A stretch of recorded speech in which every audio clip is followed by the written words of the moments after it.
Selamat datang kembali. Hari ini kita akan membahas beberapa pelajaran hidup menarik nih.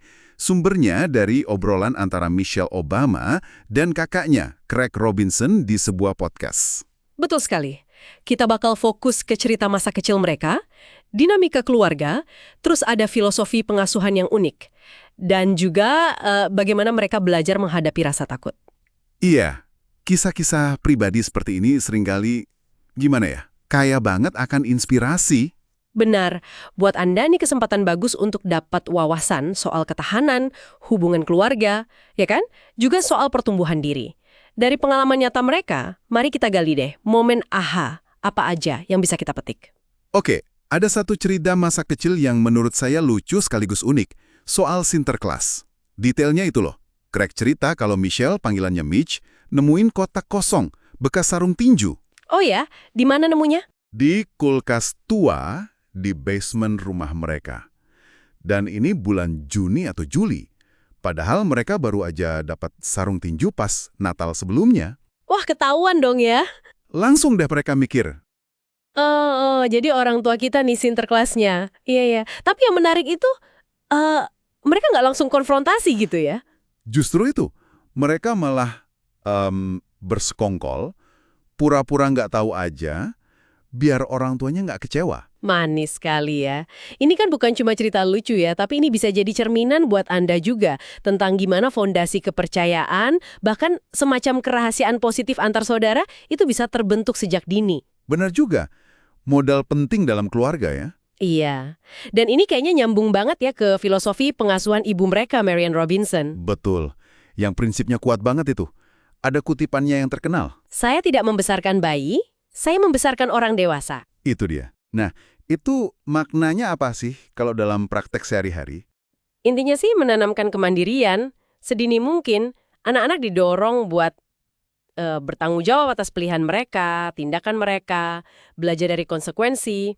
Orang tua nggak selalu, gimana ya, turun tangan ambil alih beban emosionalnya, atau nyariin solusi gitu. Jadi mempersiapkan mereka untuk kehidupan nyata ya. Tepat. Filosofi membesarkan orang dewasa ini pasti diuji banget ya, apalagi pas menghadapi tantangan dari luar.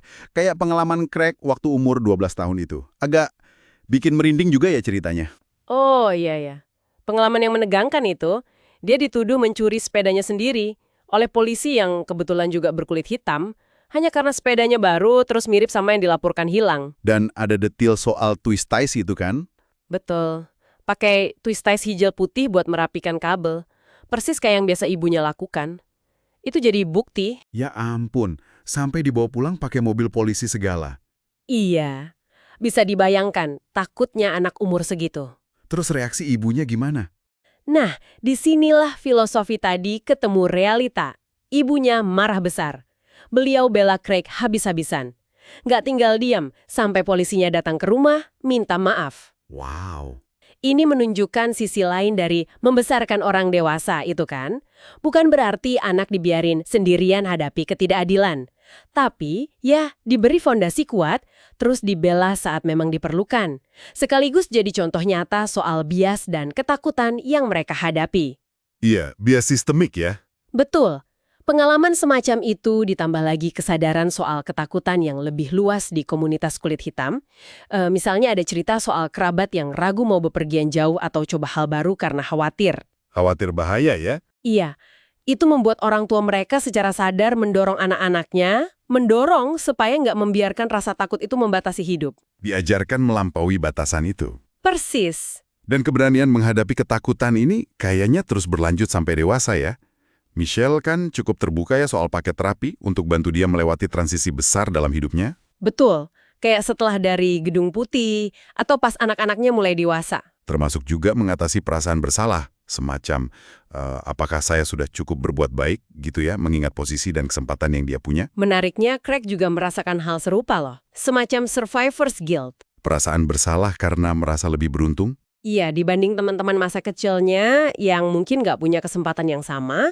Dan ini sejalan lagi sama pandangan ibu mereka.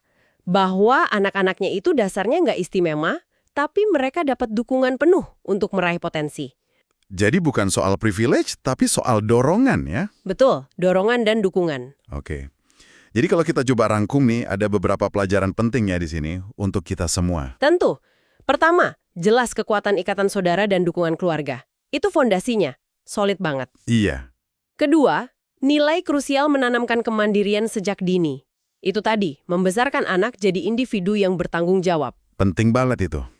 Ketiga, pentingnya keberanian untuk mengenali dan melampaui rasa takut, baik yang sifatnya personal maupun yang lebih sistemik. Dan yang terakhir, Ya, nilai dari refleksi diri. Dan juga jangan ragu cari dukungan profesional, kayak terapi tadi, saat menghadapi perubahan atau tantangan hidup. Itu bukan tanda kelemahan. oke. Nah, sebagai penutup mungkin ada satu pemikiran nih yang bisa kita bawa pulang untuk direnungkan. Terinspirasi dari filosofi, saya tidak membesarkan bayi, saya membesarkan orang dewasa. Coba pikirkan, bagaimana Anda bisa menerapkan prinsip memberi ruang atau melepaskan dengan cara yang sehat.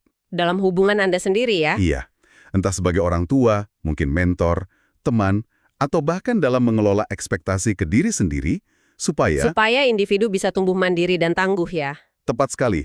Sampai jumpa di pembahasan mendalam kita berikutnya.